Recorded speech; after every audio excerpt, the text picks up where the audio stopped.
C'est pour moi un grand plaisir de prendre la parole à Madrid en clôture de ce forum économique, Maroc-Espagne organisé en marge de la réunion de haut niveau entre nos deux gouvernements. Je voudrais avant tout remercier mon ami, Monsieur le Président du gouvernement Sanchez, pour l'accueil chaleureux réservé aux délégations marocaines, mais également pour l'intérêt et l'importance qu'il accorde au partenariat exemplaire entre nos deux pays. Votre mobilisation nombreuse aujourd'hui illustre la relation stratégique entre nos deux pays, aujourd'hui portée au plus haut niveau par le chef d'État, Sa Majesté le roi Mohamed VI et Sa Majesté le roi Philippe VI. Est un partenariat stratégique vécu chaque jour par nos entreprises, nos investisseurs, nos travailleurs et nos territoires. Excellences, mesdames et messieurs, ancrée dans une histoire pluriséculaire, la relation entre le Maroc et l'Espagne a connu au fil des siècles des moments de grande proximité, mais aussi des périodes d'incompréhension. Pourtant, jamais le dialogue ne s'est interrompu. Échanges commerciaux, circulation humaine, influence culturelle réciproque ont laissé des deux côtés du détroit une familiarité profonde qui imprègne le quotidien de nos sociétés, de nos langues, de nos villes et de nos économies. Depuis plusieurs années maintenant, sous la vision éclairée de Sa Majesté le roi, Mohamed VI, le royaume du Maroc a adopté une position ferme et juste. Cette position est de diversifier et d'intensifier nos partenariats en mettant au centre de ces derniers le soutien sans ambiguïté à notre souveraineté territoriale pleine et indivisible. Sur cette question, une étape importante a été franchie lorsque le gouvernement espagnol a soutenu l'initiative marocaine d'autonomie pour les provinces du Sud.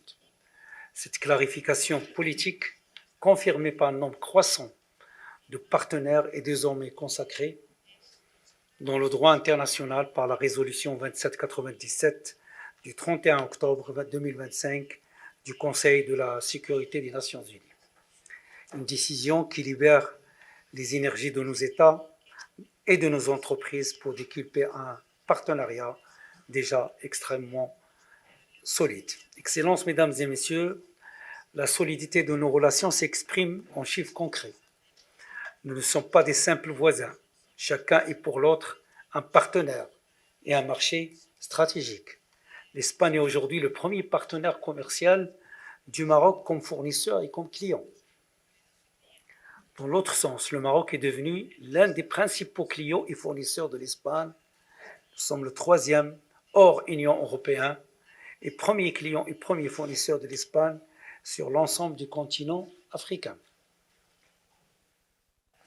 En 2024, nos échanges de biens étaient près de 20 milliards d'euros, avec des importations de l'ordre de des importations marocaines depuis l'Espagne de l'ordre de 11 milliards et des exportations vers l'Espagne de 9 milliards de dollars d'euros.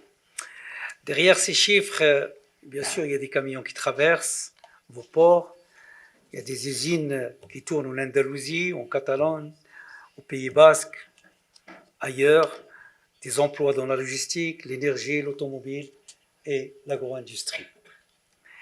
En 2025, l'Espagne est aussi le quatrième investisseur étranger au Maroc, avec plus de 150 millions d'euros d'EDE sur le premier semestre, en hausse de 64,5% par rapport à la même période de 2024. Dans l'autre sens, les investissements marocains en Espagne ont atteint 37 millions d'euros sur le premier semestre 2025, après 93 millions d'euros en 2024, une forte progression par rapport aux années précédentes. Ce sont donc des flux à double sens qui ancrent nos économies l'une à l'autre.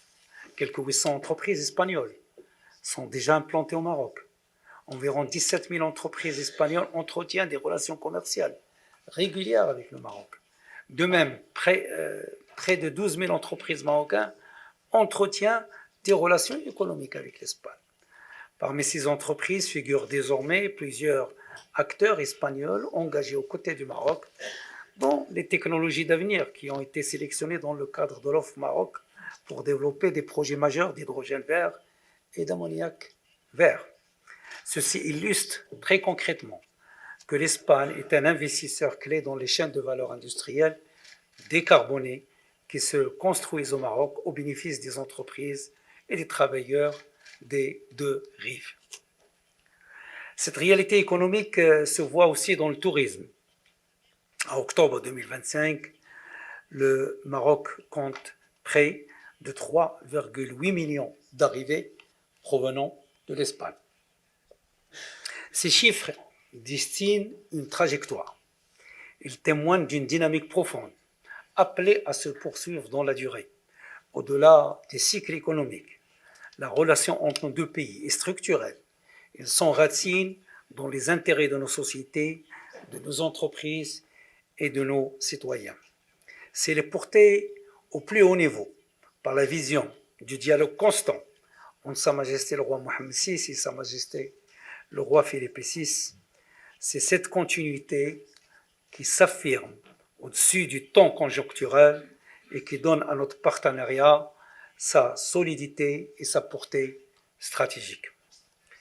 Excellences, mesdames et messieurs, ce forum se tient dans un contexte international marqué par des tensions économiques, sécuritaires et climatiques. Dans ce contexte, sous le leadership de Sa Majesté, le roi Mohammed VI, que Dieu l'assiste, le Maroc fait preuve de résilience en combinant mesures de soutien ciblées, de réformes structurelles et de préservation des équilibres macroéconomiques. L'amélioration du climat des affaires est au cœur de nos stratégies.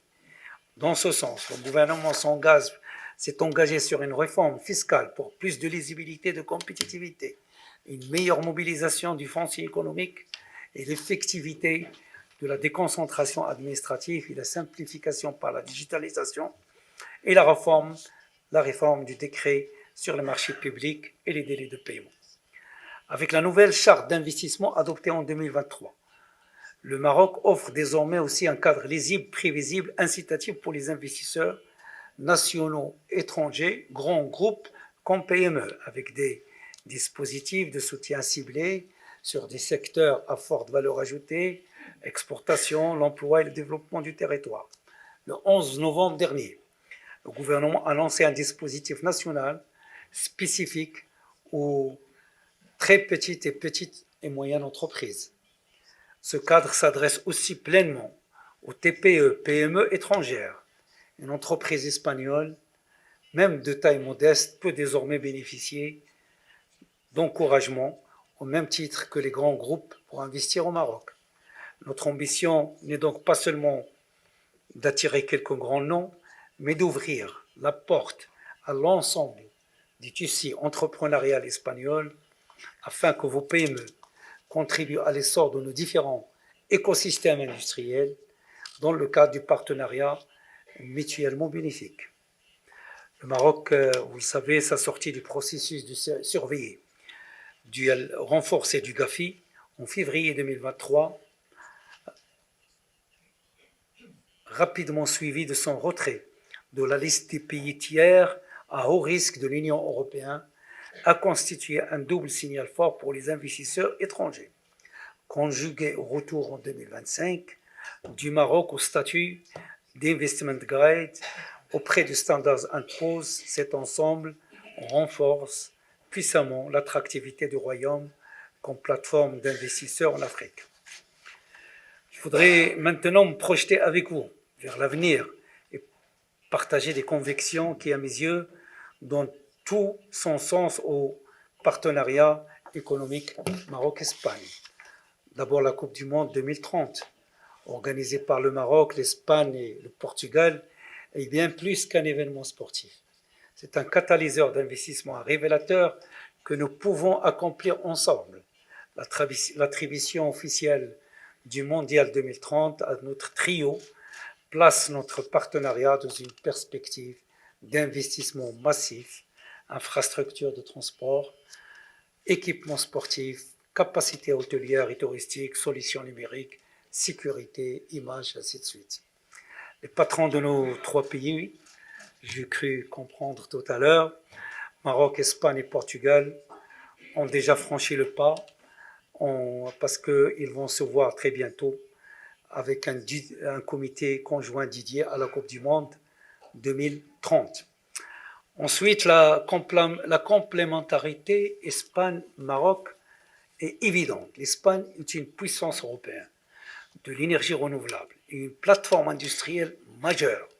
Le Maroc est à la fois hub africain, plateforme exportatrice vers l'Europe et futur exportateur d'énergie verte. Nous avons donc devant nous une fenêtre d'opportunité unique pour transformer notre partenariat en véritable accélérateur de la relation Afrique-Europe, dans lequel l'Espagne et le Maroc seraient des pivots naturels. Le Maroc a intensifié durant les 20 dernières années ses échanges avec le continent africain, résultat de la vision de Sa Majesté le Roi. Notre pays est désormais un grand investisseur africain en pays de l'Ouest, mais aussi en Afrique. Le Maroc peut à ce titre servir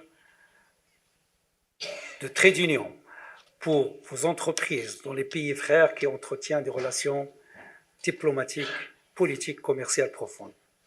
Donc, ensemble, nous pouvons construire des corridors énergétiques intégrés, électricité, hydrogène vert, s'appuyant sur les deux interconnexions électriques existantes entre l'Espagne et le Maroc, et j'espère le troisième en projet qui va arriver un jour.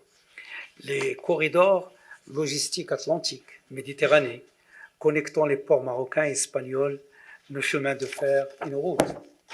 Et les co-investissements conjoints en Afrique de l'Ouest, où les entreprises espagnoles et marocaines peuvent s'appuyer sur la complémentarité de leur réseau et de leur financement et de leur expertise. Alors, Excellences, Mesdames et Messieurs, tout cela nous conduit à une conclusion simple. Nos deux pays entretiennent des liens politiques solides et institutionnalisés, des échanges économiques denses, diversifiés et structurants, et nos projets d'avenir ouvrent une fenêtre d'opportunité unique. Le gouvernement du Royaume du Maroc est pleinement mobilisé pour accompagner ce mouvement en coordination avec nos partenaires espagnols dans un esprit de confiance, de transparence et de bénéfices mutuels. Vive l'amitié entre le Maroc et l'Espagne. Je vous remercie.